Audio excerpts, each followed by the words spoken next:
मैं तो being an x officer in uniform, हमारी तो ट्रेनिंग है नॉन पॉलिटिकल रहना, तो मैं नॉन पॉलिटिकल बैलेंस्ड व्यू आपको देता हूँ। और मैं ऐसे भी वैसे भी पॉलिटिकली न्यूट्रल इंसान हूँ। तो बताना ये चाहूँगा कि एक्चुअली देखा जाए तो 45 के बाद, जैसे मैंने बोला वर्ल्ड वॉर 2 के बाद वर्ल्ड में ऐसा एक माहौल था कि कुछ लोग रशिया के साथ हो गए, कुछ लोग जो हैं वो अमेरिका के साथ हो गए। और इंडिया कैसी पोजीशन में आया, क्योंकि इंडिया हिस्टोरिकली एक अमीर कंट्री था, इंडिया में एक एजुकेशन लेवल था, इंडियन लोगों की स्पिरिचुअलिटी वगैरह, एक एक पहचान इंडियन सिविलाइजेशन की अलग थी। तो एक ऐसा मौका हमारे पास में आया कि क्या हम एक तीसरा समुदाय बना सकते हैं, इंटरनेशनल कोऑपरेशन बना सकते हैं। और उस समय हमने ये नॉन अलाइंड मूवमेंट वाला स्टार्ट किया, जो मेरे समझ से अगर आप आज देखो तो मेरे समझ से वो उस टाइम के हिसाब से मेरे ख्याल से एक उचित मूव था, क्योंकि हमारे को एक वर्ल्ड में फुटिंग मिल रही थी। और इसका प्रूफ ये भी है कि बहुत सारे कंट्रीज़ ने हमारे को ज्वाइन किया, और एक हमारी पहचान बनी कि हम लोग किसी से लड़ाई नहीं करना चाहते हैं।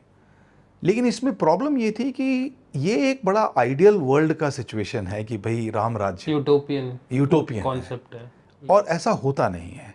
लेकिन ऐसा होता नहीं है, आज हम बोल सकते हैं ऐसा कभी नहीं होगा। लेकिन जैसा मैंने बताया, बार बार मैं आपको बोल रहा हूँ कि वर्ल्ड वॉर के बाद एक ऐसा कुछ समुदाय ज़रूर था जो बोलते थे कि यार वर्ल्ड में दोबारा लड़ाइयाँ नहीं होंगी, राइट।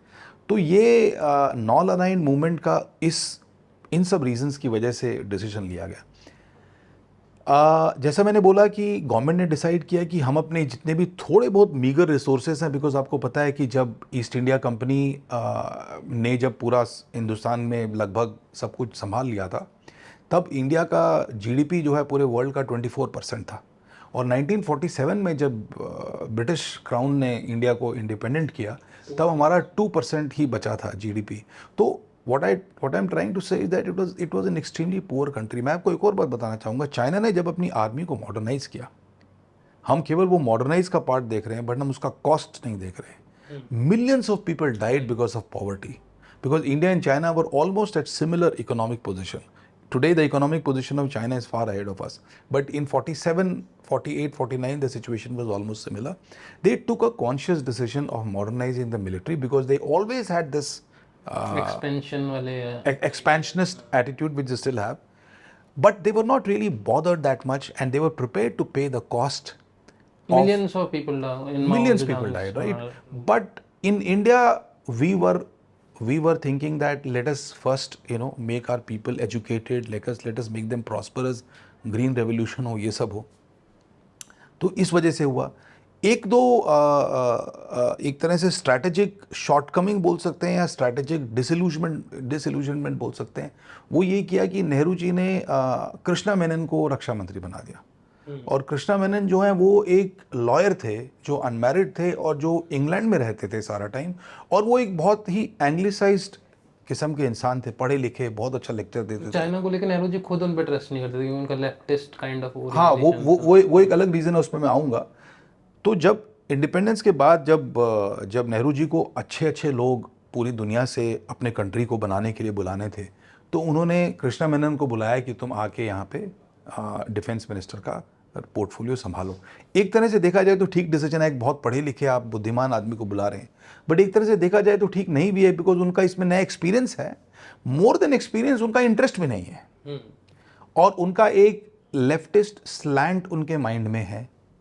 और हुआ इस तरह से कि 62 की वॉर के से पहले ही प्रधानमंत्री ने उनसे वो रक्षा मंत्रालय हटा भी दिया, और रक्षा मंत्रालय उन्होंने खुद अपने पास भी रख लिया, क्योंकि उनको लगा कि वो शायद ढंग से काम नहीं कर पा रहे हैं, और कुछ फाइलें जो हैं वो डायरेक्टली अपने पास ही मंगवा लेते थे। तो दो he was concerned, but the decision, I think, I may be wrong, but that decision that could have been taken was to perhaps find a more suitable defense minister. But it is easy for us to say because we cannot exactly understand the situation of that time. But ये mistakes या semi mistakes आप बोल सकते हो, ये थे, इस वजह से ऐसी situation बनी। But as soon as war started I think उन्हें हटा दिया गया था, और आर्मी डायरेक्टली जो वॉर सिचुएशन थी उसको हैंडल कर रही थी ना। नहीं, उसको प्रधानमंत्री ही हैंडल कर रहे थे। और आर्मी को पावर तो सारी दी हुई थी और आर्मी फाइट तो कर सकती थी, लेकिन जब एक आर्मी प्रिपेयर्ड ही नहीं है, उनके पास न क्लोथिंग है, समर क्लोथिंग में आप -20 डिग्रीज में खड़े हुए हो, आपके पास में ग्लव्स नहीं है, आपके पास में बूट्स नहीं है, आपको अचानक 15,000 की फीट की ऊंचाई पे खड़ा कर देते हो, आपको चक्कर आ रहे हैं, आप खड़े ही नहीं हो पा रहे हो, और ऐसे में कोई सुपर ह्यूमन भी होगा वो भी लड़ाई नहीं कर पाएगा। तो जब प्रिपेयर्ड ही नहीं है तो आर्मी की लीडरशिप भी क्या कर सकती है, या पॉलिटिकल लीडरशिप भी क्या कर सकती है, राइट? क्या होना चाहिए था, तो ये तो बहुत मुश्किल सवाल है, लेकिन हाँ ये है कि हमको हमारी इंटेलिजेंस को इस बात का ध्यान देना चाहिए था कि हमको थोड़ा सा आइडिया होता कि वो लोग बोल कुछ रहे हैं लेकिन करना कुछ चाहते हैं, तो हम लोग ज़्यादा चौकन्ने हो सकते थे। तो उस समय पहले बात हमारे पास रॉ नहीं थी, रॉ was created after this, right? So we had no external intelligence agency, we just had information bureau. तो एक collective failure, you can say it was a collective failure of the whole nation, whether it is intelligence, whether it is politics, whether it is army, whether it is leadership failure, it was failure at all cost.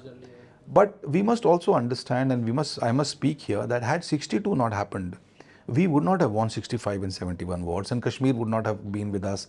Maybe Bangladesh would have become a more festering wound, and maybe they might have remained with Pakistan. Maybe they might have gobbled some parts of. It was like a slap other- in our face. It was a slap in our face, and I think even at the top political leadership, the humiliation and the hurt and deaths did make a lot of difference, because the body language of the Prime Minister changed, and he got into some kind of a shock. In fact, the whole nation got in shock. In fact, the whole world got in shock.